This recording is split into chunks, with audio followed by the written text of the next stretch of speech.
Bonsoir à chacun. Nous sommes très heureux de vous savoir nombreux derrière vos écrans. Et c'est vraiment un privilège pour nous de pouvoir passer ce temps ensemble dans la présence du Seigneur. Et nous croyons que le cœur du Père se réjouit chaque fois que ses enfants sont dans sa présence. Et c'est la raison pour laquelle nous sommes là. Et nous voulons simplement commencer ce temps, avant de passer à la louange, prendre un temps pour louer le Seigneur, pour élever le nom de notre Seigneur dans la louange. Je vous invite à prendre un temps pour prier ensemble, pour remettre ce temps dans la présence de Dieu, entre les mains du Seigneur, et vraiment demander la grâce de Dieu sur nos vies ce soir. Que ce ne soit pas simplement un temps derrière les écrans, mais que ce soit un temps dans la présence du Seigneur. On va prier ensemble. Seigneur, nous te bénissons, nous te louons pour le privilège que nous avons de pouvoir nous approcher de toi librement. Te remercions, Seigneur, pour la grâce que tu nous fais. Tu ouvres les écluses des cieux maintenant pour que, Seigneur, nous soyons au bénéfice, Seigneur, de tes bontés, au bénéfice de ta grâce.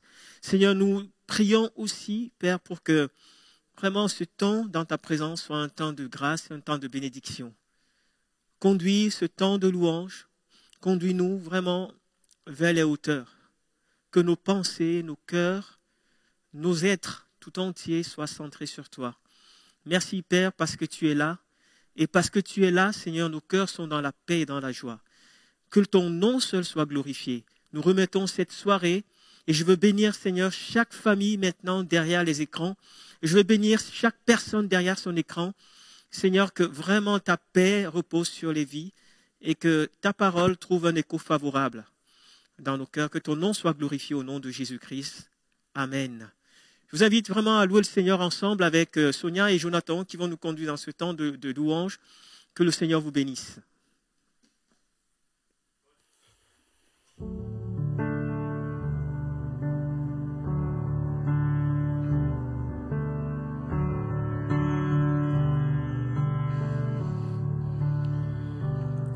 Seigneur, à quelle hauteur irions-nous qu'à toi?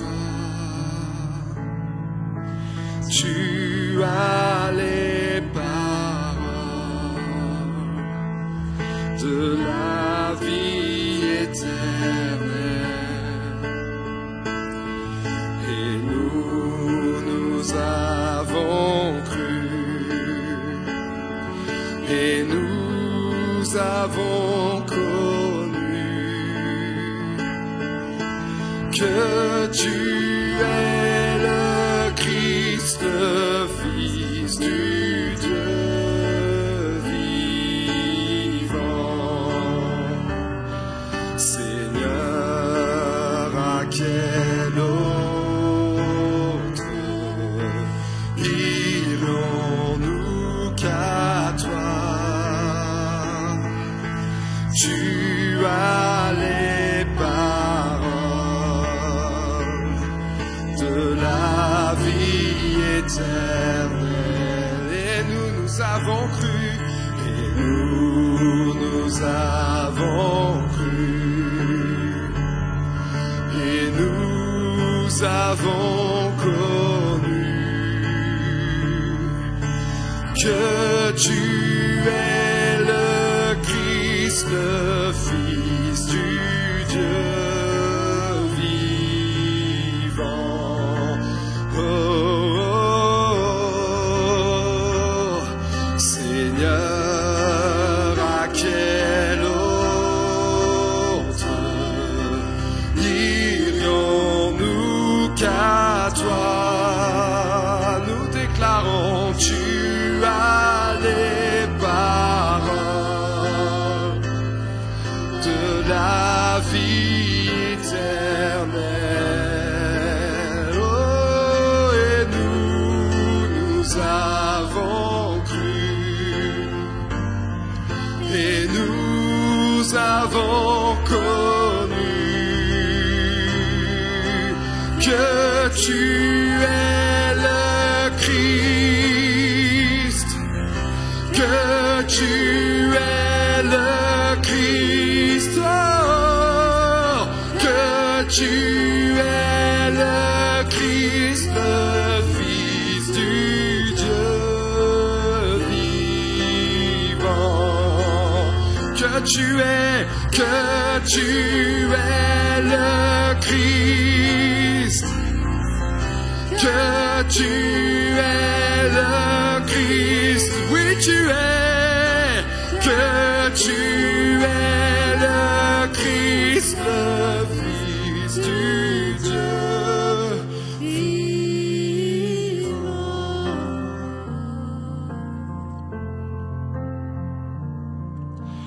Que tu es le Christ, le Fils du Dieu vivant.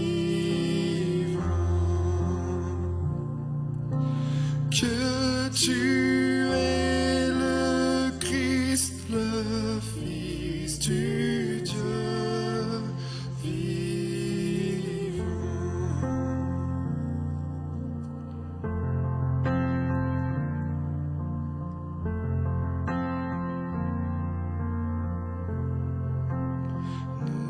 Nous approchons de toi, ô grand Dieu. Nous nous approchons de toi, ô grand Dieu. Vers toi seul nos cœurs s'élèvent, ô Seigneur, car tu es bon. Nous nous approchons de toi, ô grand Dieu. Nous nous approchons, nous nous approchons de toi, ô grand Dieu. Oh, nous nous approchons de toi, ô grand Dieu. Vers toi seul nos cœurs s'élèvent, ô Seigneur, car tu es bon. Nous nous approchons de toi, ô grand Dieu. Vers toi seul nos cœurs s'élèvent, ô Seigneur, car tu es bon. Nous nous approchons de toi, ô grand Dieu. Oh, ce nom est si merveilleux, oh, ce nom est si merveilleux, le nom de Jésus-Christ, mon roi. Oh, ce nom est si merveilleux, sa beauté est sans pareil. Oh, ce nom est si merveilleux, le nom de Jésus.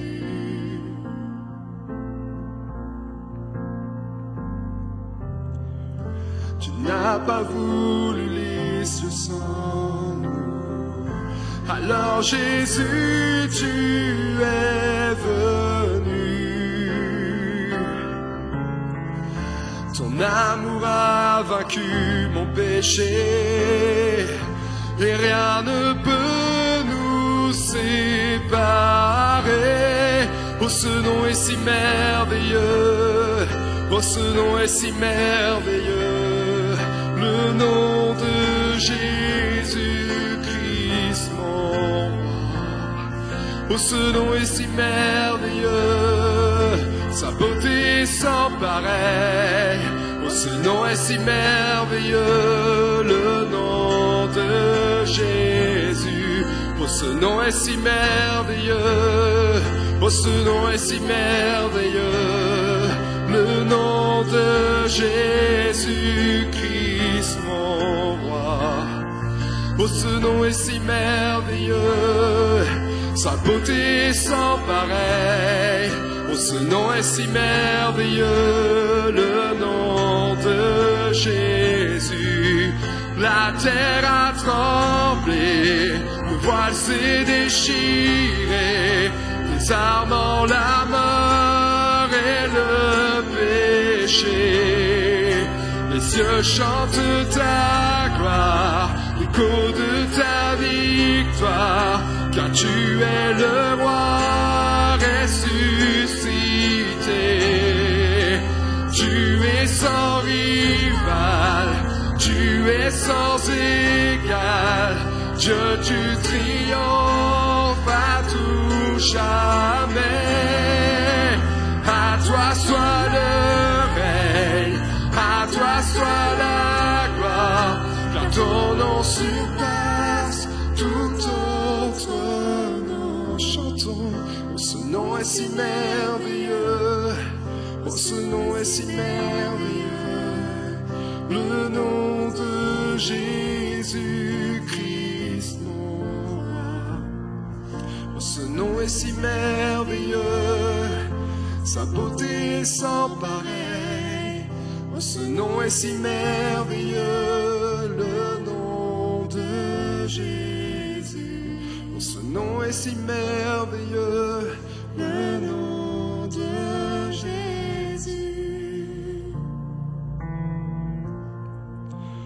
La terre a tremblé, le voile s'est déchiré, désarmant la mort et le péché. Je chante ta gloire, l'écho de ta victoire, car tu es le roi ressuscité. Tu es sans rival, tu es sans égal, Dieu, tu triomphes à tout jamais. À toi soit le règne, à toi soit la gloire, car ton nom surpasse tout autre nom. Oh, ce nom est si merveilleux, oh, ce nom est si merveilleux, le nom de Jésus-Christ, mon roi. Oh, ce nom est si merveilleux, sa beauté sans pareil. Oh, ce nom est si merveilleux, le nom de Jésus.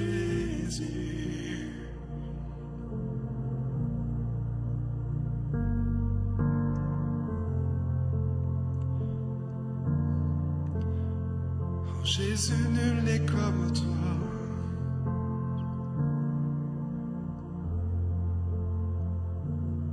Chantons, nul n'est comme toi. Nul n'est comme toi.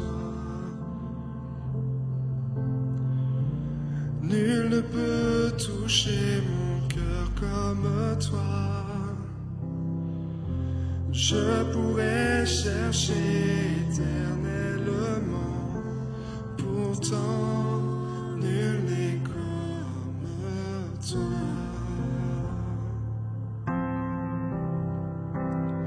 Nul n'est comme toi, ô Éternel. Ton nom est élevé, ton nom est glorifié. Tu as remporté la victoire pour l'éternité. Oh, nul n'est comme toi, nul n'est comme toi, nul n'est comme toi, ô Éternel. Nul n'est comme toi, nul n'est comme toi. Tu as triomphé, Jésus. Oh, ce nom est si merveilleux, oh, ce nom est si merveilleux, le nom de Jésus-Christ, mon roi. Oh, ce nom est si merveilleux, sa beauté sans pareil. Oh, ce nom est si merveilleux, le nom de Jésus. Oh, ce nom est si merveilleux, le nom de Jésus.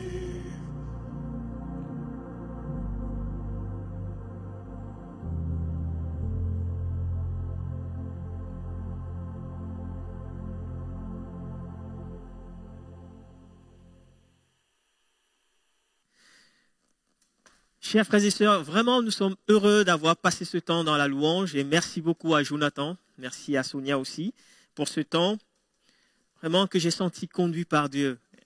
Et on a souvent besoin que ce temps ne s'arrête pas. On aimerait que ça continue, mais il faut bien, à un moment donné, passer à la parole de Dieu. Et je crois qu'on a été tous bénis et encouragés par ce temps de louange.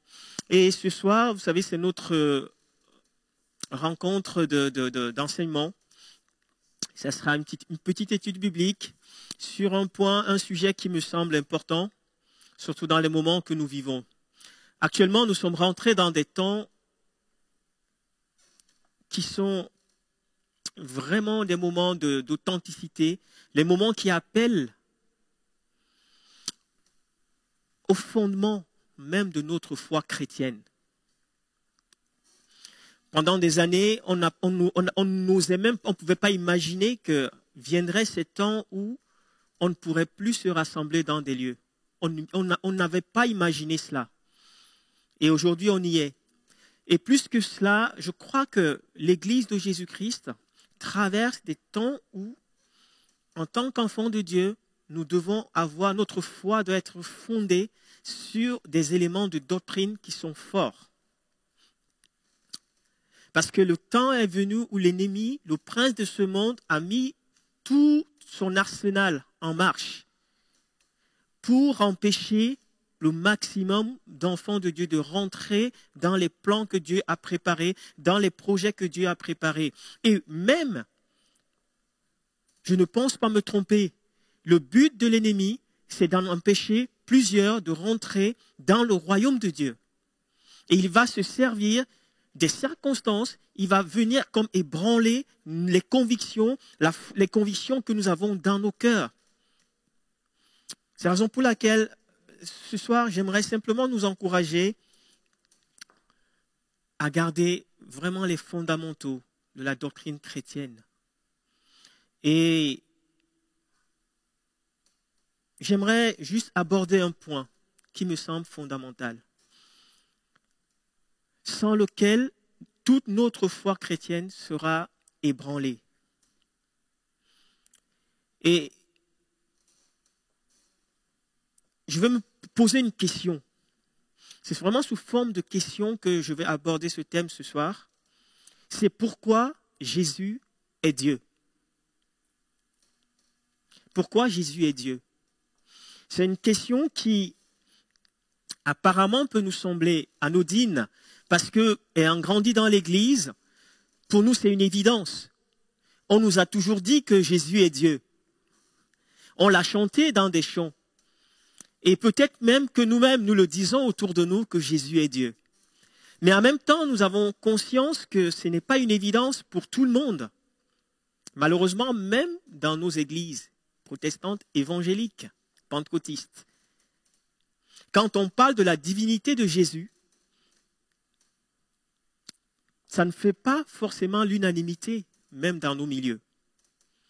Pourtant, nous savons bien que s'il y a un élément contre lequel le diable s'acharne, s'il y a un élément contre lequel les hommes de ce monde s'acharnent, les sectes dans ce monde et bien d'autres religions s'acharnent, c'est de venir déconstruire dans les cœurs, dans les fondamentaux de l'Église de Jésus-Christ, chez les enfants de Dieu, venir déconstruire la notion de la divinité de Dieu, de Jésus, pardon.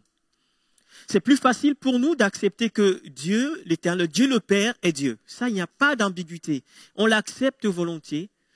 Mais quand il s'agit d'accepter la divinité de Jésus, le Fils de Dieu, c'est beaucoup plus compliqué. Et effectivement, il n'est pas question ici de lancer la pierre à qui que ce soit ou de paraître ayant tout compris sur cet aspect. Parce qu'il me semble, que ce n'est pas un point de doctrine qu'on peut uniquement comprendre d'une manière intellectuelle. La divinité de Christ ne peut pas se percevoir uniquement intellectuellement. Même si on présentait la totalité des versets bibliques qui sont plus ou moins clairs dans la parole de Dieu, qui parlent de la divinité de Jésus, il y aurait toujours matière à discuter. Tiens, je vais vous prendre un par exemple. Dans le livre de Jean, chapitre 1, au verset 18, la Bible dit ceci. « Personne n'a jamais vu Dieu. Dieu, le Fils unique, qui vit dans l'intimité du Père, nous l'a révélé. » C'est la version, la Bible du Semeur. Le Fils unique qui vit dans l'intimité du Père, nous l'a révélé. Nous a révélé Dieu le Père. Ce texte me semble clair, mais il est en même temps, je peux le concéder. Je suis d'accord quand les gens me disent, j'ai eu une discussion avec quelqu'un qui me disait, mais ça ne veut rien dire. C'est pas parce que le Fils révèle le Père que lui-même est Dieu. On peut comprendre que plusieurs textes dans la Bible qui parlent de la divinité du Fils ouvrent des portes à des nuances, ouvrent des portes à certaines interprétations. Dans Matthieu chapitre 16, verset 16, Simon-Pierre répondit, « Tu es le Messie, le Fils du Dieu vivant. » Effectivement, voilà un texte qu'on oppose souvent à la divinité de Dieu et de Jésus. On dit Pierre qui a marché, l'apôtre qui a marché avec Jésus, lui-même considère Jésus comme étant le Fils. Il a eu la révélation du Père. Le Père lui a révélé qui était le Fils. Et il a pu dire, tu es le Fils, le Christ, le Fils du Dieu vivant. Donc on vous dira, comment peut-il être en même temps le Fils et être Dieu? Comment la divinité peut se retrouver dans le Fils? Alors que le Fils lui-même reconnaît qu'il est sous l'autorité, sous les ordres du Père. Mais en parallèle, dans le même livre de Jean, au chapitre 20, verset 28, on voit cette déclaration de Thomas. Alors que Jésus vient de se révéler, vient de se ressusciter, Dieu vient de se révéler à lui, Thomas va dire, tu es le Messie. Thomas va dire, mon Seigneur et mon Dieu. Il va appeler Jésus mon Seigneur et mon Dieu. Je donne ces quelques éléments pour dire que les choses ne sont pas si évidentes que ça. Et je peux comprendre des personnes dans l'Église qui sont là depuis quelques années, depuis quelques temps, et qui ont accepté, sans forcément comprendre, qui ont accepté que Jésus est Dieu. Mais que dans les moments qu'on traverse aujourd'hui, avec la pression qui est là, je pense, il me semble, que c'est important qu'on revienne sur ces éléments doctrinaux, ces éléments fondamentaux qui sont comme le socle de notre foi, notre confession de foi chrétienne, évangélique. Si on remet en question la divinité de Jésus, je pense qu'on court un grand risque. On court un risque qui vient comme secouer notre foi chrétienne. Oui, c'est vrai que depuis toujours, on est dans cette réalité où on accepte, on croit.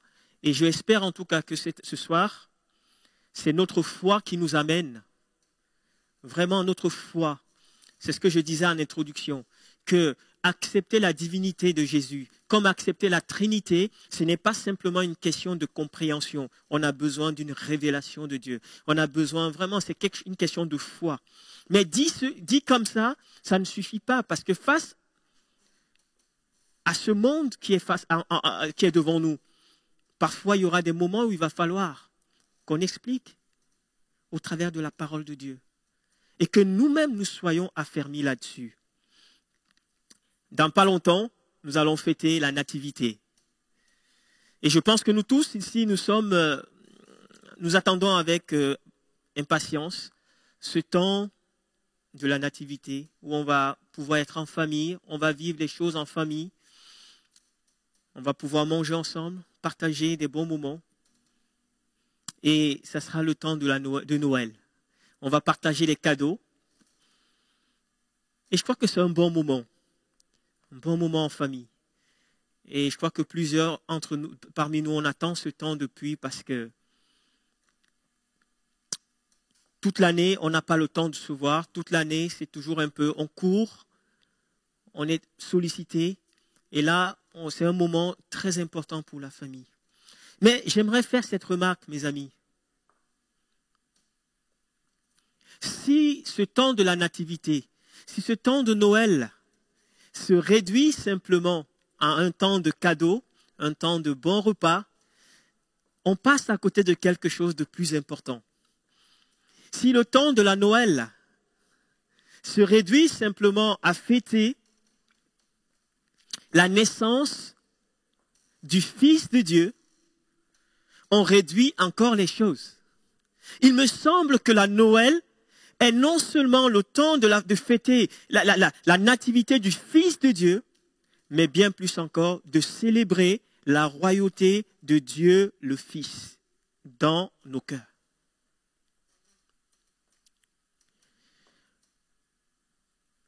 Plusieurs cultures représentent le Fils de Dieu dans des crèches, dans des étables.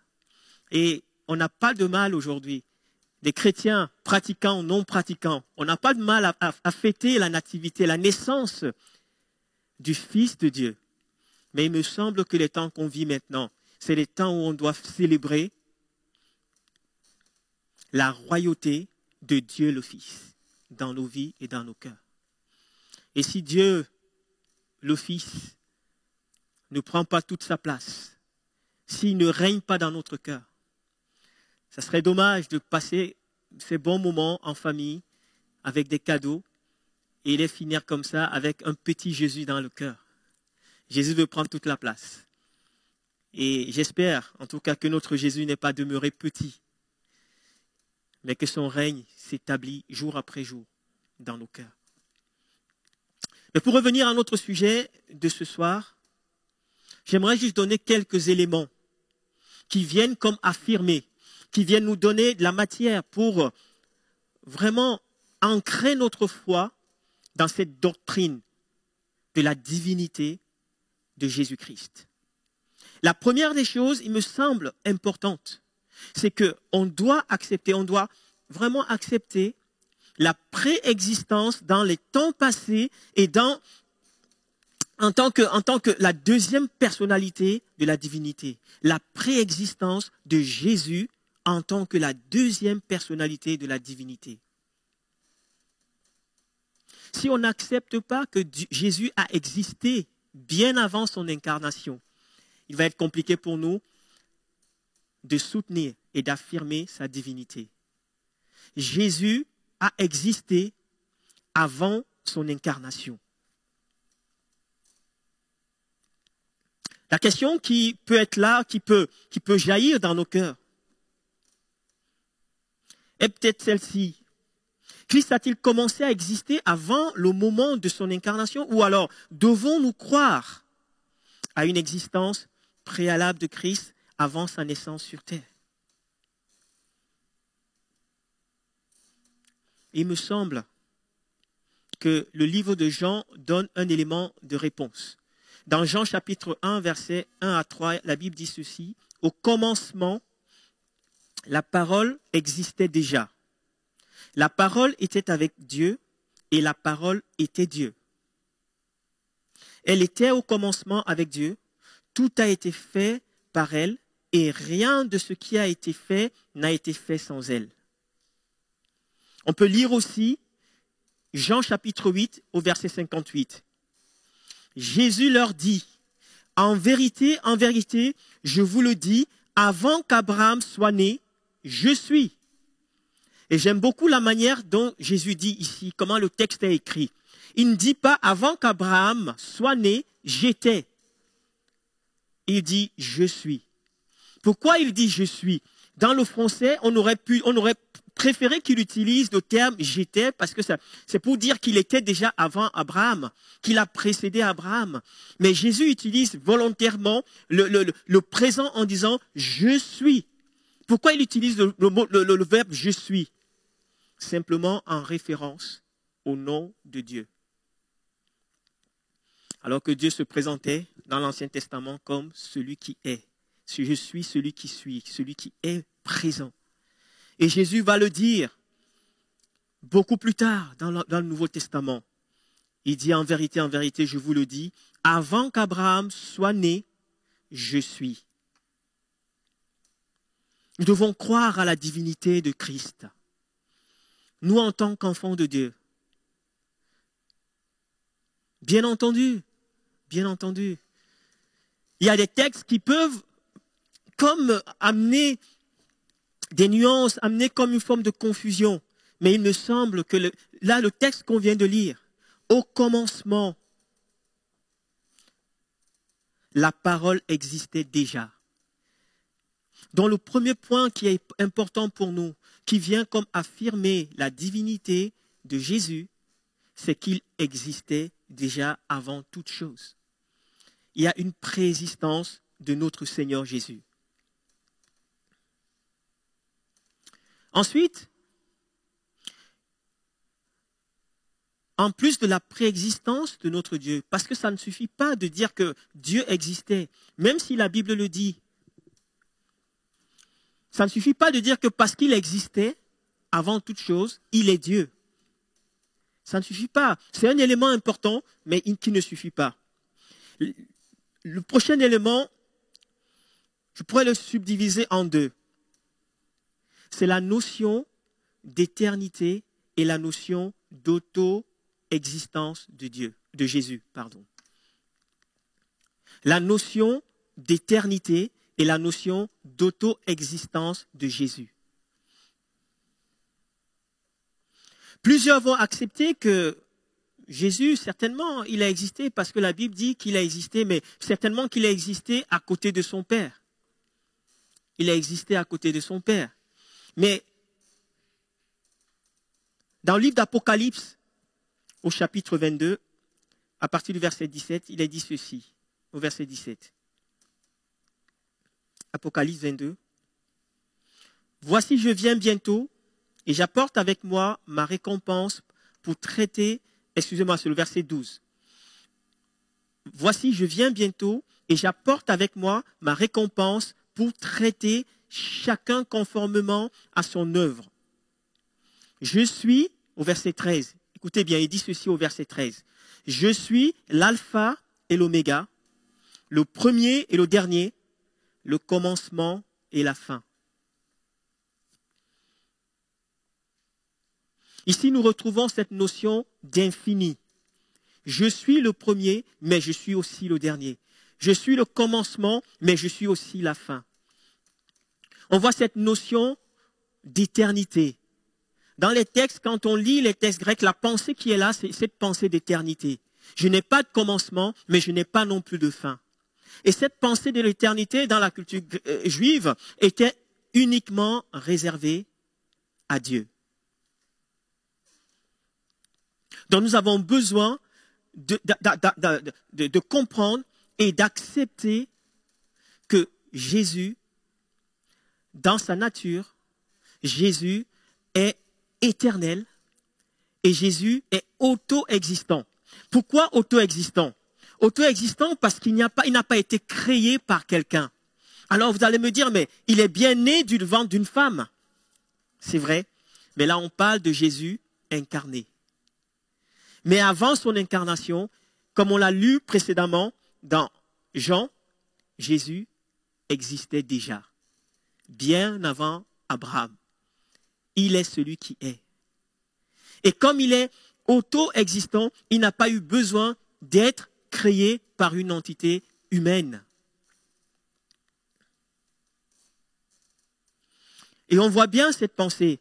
C'est pour cela que dans Jean chapitre 8 au verset 58, que nous avons lu précédemment, lorsqu'il disait « Avant qu'Abraham soit, je suis ». C'est la raison pour laquelle, tous ses opposants l'ont traité de blasphémateur. Parce que cette notion appartenait uniquement à Dieu, le Créateur, Dieu éternel. Et dans l'Ancien Testament, le prophète Michée va encore affirmer les choses. Dans Michée chapitre 5, à partir du verset 1er, la Bible dit ceci. « Et toi, Bethléem, Ephrata, qui est petite parmi les villes de Juda, de toi sortira pour moi celui qui dominera sur Israël, et dont l'origine remonte loin dans le passé à l'éternité. » Waouh!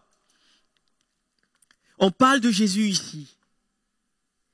Et le prophète Michée précise, il dit, il dominera sur Israël et dont son origine, sa source, remonte loin dans le passé à l'éternité. On retrouve encore cette notion infinie. Rappelons-nous que Dieu seul n'a pas de commencement, n'a pas de fin. Et les textes qu'on lit sont explicites sur le fait que Jésus n'a pas de commencement, n'a pas de fin. Et dans le Nouveau Testament, Colossiens chapitre 1, le verset 16, le verset 17 vont dire ceci. En effet, c'est en lui que tout a été créé dans le ciel et sur la terre. Le visible et l'invisible, trône, souveraineté, domination, autorité, tout a été créé par lui et pour lui. Et le verset 17 dira ceci, il existe avant que toute chose et tout subsiste en lui.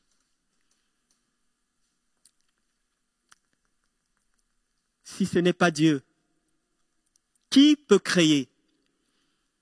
Qui peut créer si ce n'est Dieu? Et ce texte nous dit, tout, sans exception, tout subsiste par lui. Nous sommes créés à l'image de Christ. Venons, créons l'homme à notre image. Jésus existait déjà depuis toute éternité. La préexistence, l'éternité, l'auto-existence de Christ sont des doctrines fondamentales pour tout chrétien, pour affirmer la divinité de Christ, notre Sauveur. Et nous devons l'affirmer. Je peux comprendre que ce soit compliqué.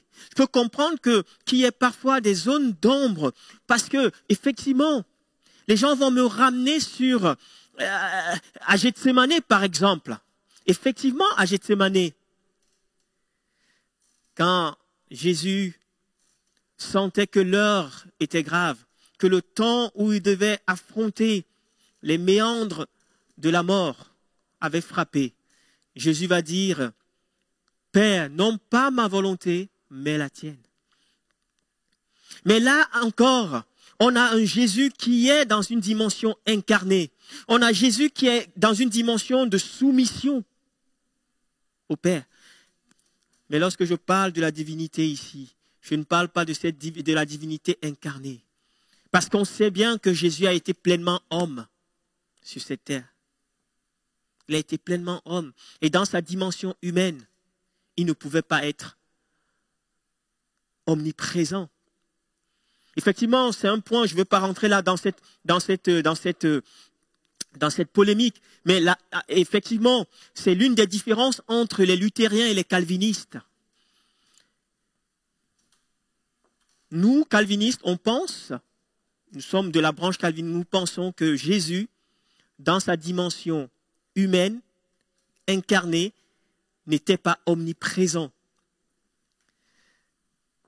Mais j'ai envie de vous dire que ça n'a pas grande importance aujourd'hui. Mon message, la pensée que j'ai eue dans mon cœur à communiquer à l'Église, elle est intimement liée au temps que nous traversons actuellement. Elle est intimement liée à la fin des temps. Parce que l'apostasie vient. Parce que la persécution est là. Parce que l'Église de Jésus doit se positionner à nouveau sur des fondamentaux, des doctrines fondamentales.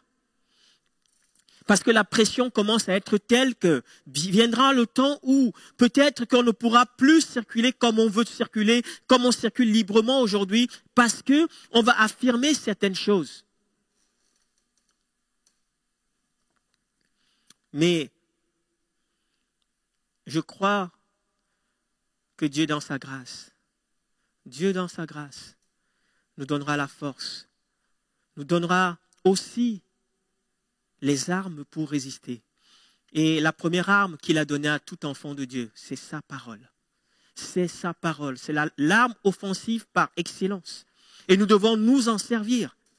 C'est la raison pour laquelle j'ai eu à cœur de nous donner quelques éléments. Il y en a plusieurs certainement. Et ça prendrait des études bibliques pendant quelques séries pour apporter des éléments concrets qui soutiennent la divinité de Jésus-Christ. Et un troisième élément, pour aller encore un peu plus loin, ne pouvons pas occulter, et ça c'est quelque chose de fondamental, l'union filiale du Christ avec le Père. Et là, effectivement, on pourra me dire, mais si tu me parles de l'union filiale avec le Père, ça veut dire qu'il y a un Père et qu'il y a un Fils.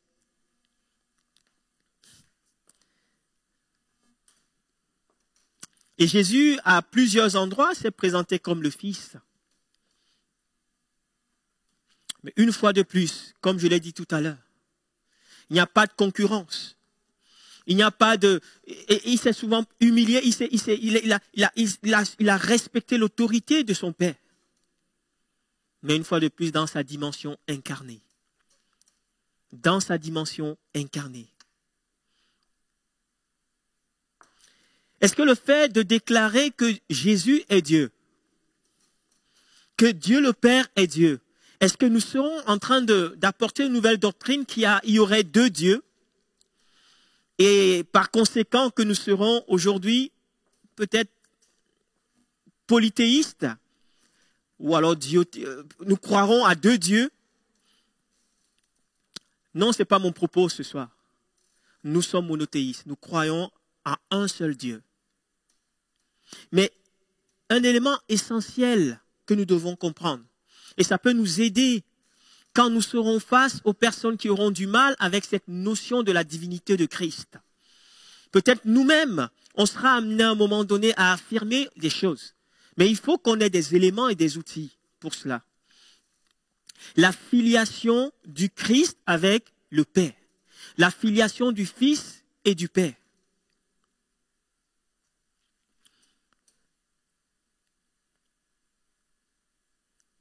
Peut-être qu'on va se poser des questions du type, quel type de Dieu est donc Jésus? Est-ce que c'est un Dieu plus petit que le grand Dieu? Est-ce que c'est un Dieu moins autoritaire que le grand Dieu? On pourrait se poser la question, Jésus ne serait-il pas simplement la manifestation de la divinité de Dieu? Dieu le Père. Ne serait-il pas simplement un Dieu à côté du grand Dieu? Ce sont des questions qui sont légitimes et qu'on peut se poser. Mais il me semble que la relation de Dieu le Fils et de Dieu le Père, c'est une relation dans une union, une unité filiale.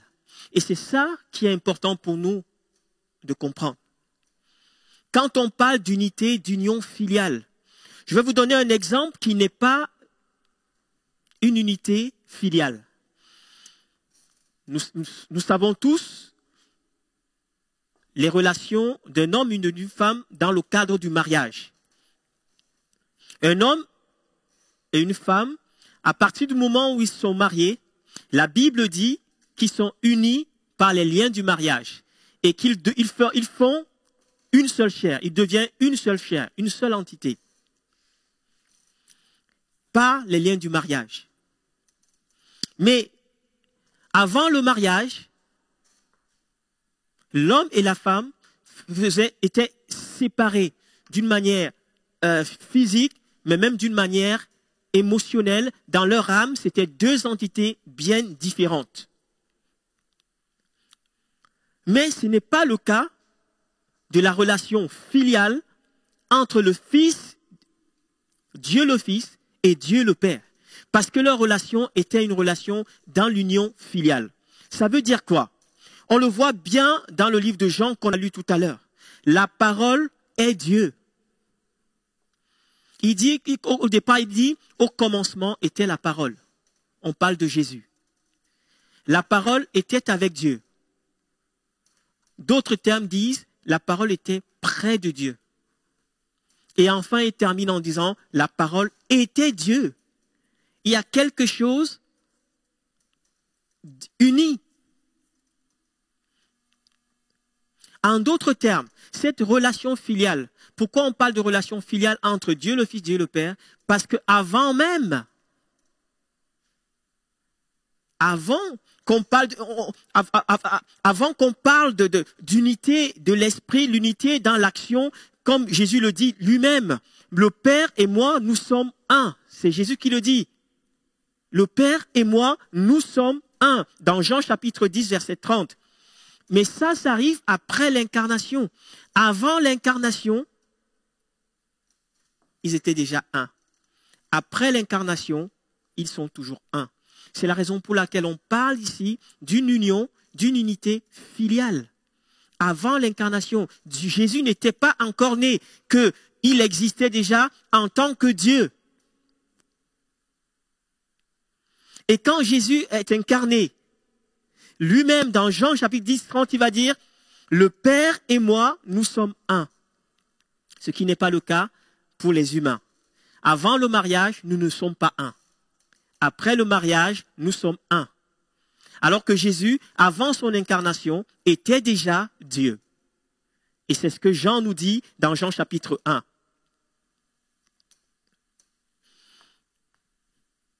Cette notion de filiation implique deux autres éléments très fondamentaux. Alors, je ne vais pas vous prendre la tête avec les termes théologiques, je ne vous invite pas à les retenir, mais c'est des termes qui sont utilisés dans le milieu théologique pour expliquer cette filiation qui existe entre Dieu le Père et Dieu le Fils. Le premier terme, c'est la transférabilité. Et le deuxième, c'est la consubstantiabilité. Donc, je vous fais cadeau de ce terme, mais je vais vous expliquer rapidement pourquoi c'est important qu'on intègre les notions qui sont derrière ces termes. Le premier terme de la transférabilité, c'est simplement le fait que tous les attributs, je dis bien tous les attributs qui sont dans Dieu le Père, on les retrouve dans Dieu le Fils. Lorsqu'on parle d'union et d'unité entre le Père et le Fils, nous pouvons donc transférer tous les attributs du Père au Fils. Tout ce qui qualifie Dieu, on peut le transférer au Fils. Et la deuxième notion, celle qui consiste à retrouver la même substance dans le Père, on retrouve la même substance dans le Fils. C'est pour ça qu'on parle de filiation, d'une union filiale. En gros, pour dire les choses plus simplement, ce que le Père est et ce que le Père a, le Fils l'est et le Fils l'a. C'est simplement ce que ce terme veut dire. Ce que le Père est et ce que le Père a, on peut le transférer au Fils. Le Fils l'est et le Fils l'a. Notamment l'omniprésence de Dieu, l'omnipotence de Dieu, Jésus, Dieu le Fils, le Christ, est aussi omniprésent, omnipotent. Et Philippiens chapitre 2 verset 5 va encore préciser les choses dans cette notion de substance. Vous connaissez ce texte de Paul quand il parle aux Philippiens, il leur dit « Ayez en vous les sentiments qui étaient en Jésus-Christ, lequel, existant en forme de Dieu, n'a point regardé comme une proie a arraché d'être égal avec Dieu. C'est très intéressant ce qu'il dit. Lequel, le verset 6, lequel existant en forme de Dieu. Alors là, c'est un texte qui est souvent très polémique. Et j'ai eu, il n'y a pas si longtemps encore, quelqu'un qui m'a appelé. Vous voyez un petit peu de qui je fais allusion. Ils m'ont appelé, ils m'ont dit, est-ce que vous pensez qu'il y aura la paix? Un homme est capable d'apporter la paix dans notre monde et tout ça. J'ai rapidement compris de qui il s'agissait. Et voilà, j'ai joué le jeu, j'ai répondu aux questions. Et très rapidement, il a abandonné. Il m'a dit, c'est pas la peine, on va se revoir une prochaine fois. Vous voyez un peu de qui je fais allusion. Mais il a utilisé ce texte en me disant, mais Jésus ne peut pas être Dieu. La Bible dit qu'il a la forme de Dieu, mais il n'est pas Dieu. Et il a lu ce texte de Philippiens chapitre 2, le verset 6. Lequel existant en forme de Dieu. Sauf que le mot grec ici, le mot grec forme ici, c'est morphé, qui veut dire ce qui est à l'intérieur, ce qui est intrinsèque en nous, se reflète à l'extérieur. En d'autres termes, si nous voulons relire ce verset 6, voilà comment on pourrait le lire. Lequel étant fait de substance divine, n'a pas regardé comme une proie à arracher d'être égal à Dieu. Lequel étant fait, ayant la substance divine, n'a pas regardé. La réalité, c'est parce que Jésus était Dieu à l'intérieur, c'est pour cela que ça se voyait à l'extérieur. Sa divinité pouvait s'exprimer à l'extérieur parce qu'il était Dieu à l'intérieur. C'est ça le sens du mot morphé. Et il me semble que nous avons besoin, nous en tant qu'enfants de Dieu, d'asseoir notre doctrine fondamentale sur la divinité de Jésus-Christ.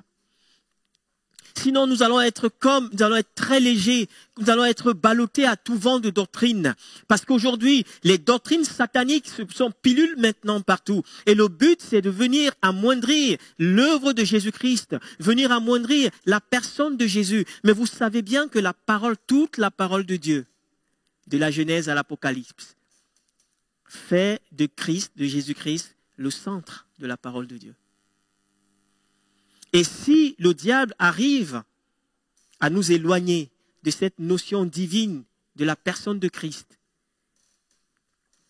il aura gagné quelque chose.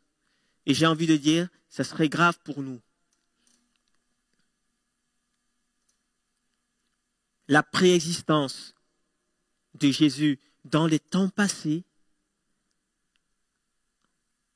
est essentielle. Il n'a pas été, lui seul, ce qui est refuté par beaucoup de religions aujourd'hui, en tout cas une particulièrement, refute le fait que Jésus a été conçu d'une manière miraculeuse. Pourquoi ils refutent cela? Parce qu'ils savent que si Jésus, si les chrétiens, s'ils arrivent à remettre en question la nature divine de Jésus, la naissance surnaturelle de Jésus, ils vont ébranler les fondements même du christianisme. Et c'est le but recherché par le prince des ténèbres. Mais nous, en tant qu'enfants de Dieu, on doit prendre conscience que Jésus existait avant même la fondation du monde. Et la deuxième chose, on a parlé de cette notion d'infini et la notion d'auto-existence. Il n'a pas été créé. Comme nous tous les êtres humains, sont le fruit d'une rencontre entre un mâle et une femelle. Mais seul Jésus est uniquement le fruit d'une semence divine. L'éternité. Et on entend parfois dans l'Église, même de Jésus-Christ, dans nos églises évangéliques, où des hommes et des femmes s'écharpent encore parce qu'ils ont entendu une prière. « Seigneur Jésus, je t'adore ». Et ça crée des tensions. « Seigneur Jésus, je te prie. » Non, Certains sont catégoriques, ils pensent, ils croient, ils sont convaincus on ne doit pas prier Jésus. On doit seulement prier au nom de Jésus. Et si tu oses faire une erreur de dire « Seigneur, je t'adore, Seigneur Jésus, je t'adore », ça crée un malaise. Ça crée un malaise. Mais si mon frère, ma sœur, il t'arrive de dire « Seigneur Jésus, je t'adore » parce que tu considères que Jésus est Dieu, tu n'es pas hérétique. Tu n'es pas hérétique. Et le dernier élément, effectivement, cette union filiale. Jésus a existé avant son incarnation. L'union de Jésus avec Dieu a existé avant l'incarnation. Et l'union avec Dieu a existé après l'incarnation. C'est cette dimension filiale qui fait de Jésus Dieu. Il y a certainement d'autres éléments qui doivent nous conforter dans le fait que Jésus est Dieu. Mais j'aimerais terminer avec cela. Quelle que soit l'étude biblique, quelle que soit la documentation avec laquelle on peut travailler pour apporter des outils, des éléments, il me semble essentiel que la première chose et la plus importante qui va venir nous faire asseoir nos convictions, c'est une révélation du Saint-Esprit. Nous avons besoin d'une révélation du Saint-Esprit pour que nous intégrons la divinité de Christ. Pour cela, c'est dans le lieu secret. La lecture de la parole de Dieu, mais aussi la connexion avec le cœur du Père au travers de son esprit. Et c'est le Saint-Esprit qui va apporter un éclairage. C'est le Saint-Esprit qui va apporter la lumière sur ce qu'on va lire. Et comme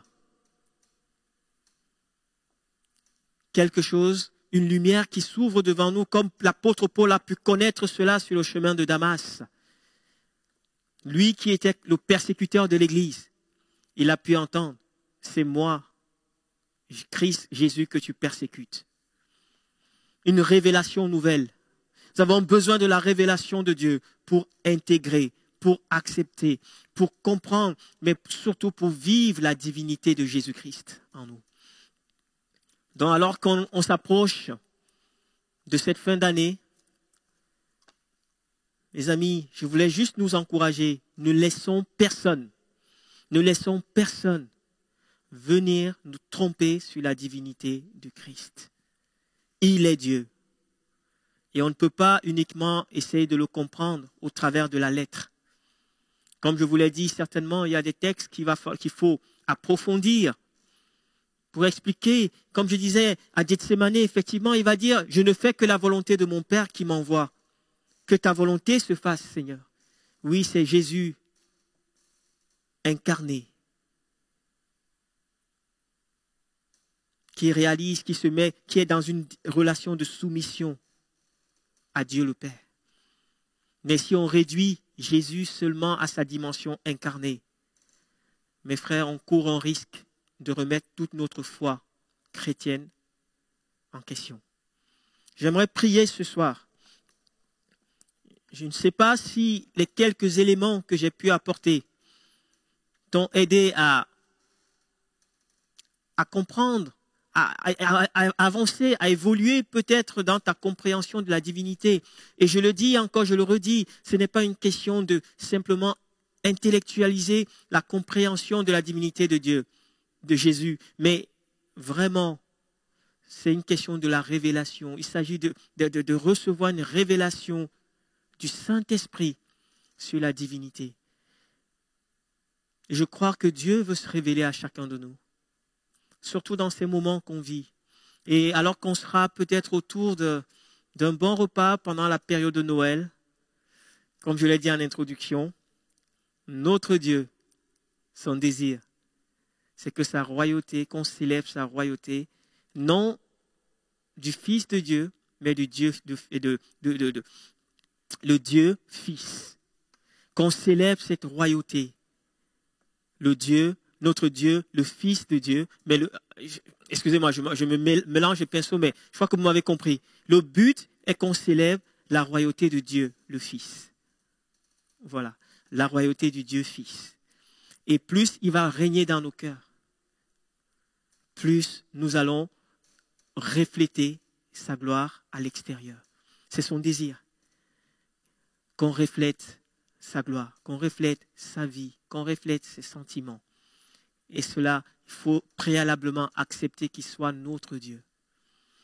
Que le Seigneur vous bénisse ce soir, avec beaucoup d'imperfections, mais j'aimerais vous encourager à relire les textes que j'ai donnés avec l'éclairage du Saint-Esprit. Je crois que le Saint-Esprit va se révéler à chacun à la mesure de la compréhension des uns et des autres. Que le Seigneur vous bénisse et qu'il garde nos cœurs dans sa paix. Et à très bientôt. On va prier ensemble. Seigneur, merci pour ce temps. Merci pour ta présence dans nos cœurs, dans nos vies, dans nos maisons. Seigneur, je te prie maintenant pour l'auditoire. S'il y a des hommes et des femmes qui se posaient encore des questions sur ta divinité, ma prière est que ce soir et dans les jours qui viennent, Seigneur, alors qu'ils seront au contact de ta parole, du Logos, Seigneur, je prie que tu te révèles à eux comme étant leur Dieu. Merci Jésus parce que il n'y a pas de compétition avec Dieu le Père. Vous êtes un. Et comme vous êtes un, Seigneur, donne-nous d'être un avec toi et d'être un les uns avec les autres. Je te prie, Père, et particulièrement pour ceux et celles qui connaissent la maladie aujourd'hui, qui sont comme isolés, ceux qui connaissent la dépression, ceux qui sont comme mis en quarantaine pour des raisons diverses. Seigneur, nous voulons penser à eux maintenant. Te prions, Seigneur, d'étendre ta main de grâce, de guérir, de relever, de restaurer. Seigneur, merci parce que tu viens encourager ceux qui sont fatigués. Tu viens relever le faible. Tu viens, Seigneur, encourager celui qui est découragé sur le chemin. Et nous te prions, Père, que le fondement de notre foi chrétienne ne soit pas ébranlé. Je prie que la foi de personne, Seigneur, que la foi de tes enfants ne défaille point, mais que nous soyons ancrés en toi. À toi toute la gloire. Que ton nom seul soit glorifié maintenant, au nom de Jésus-Christ. Amen. Amen. Que le Seigneur vous bénisse et bonne soirée à chacun.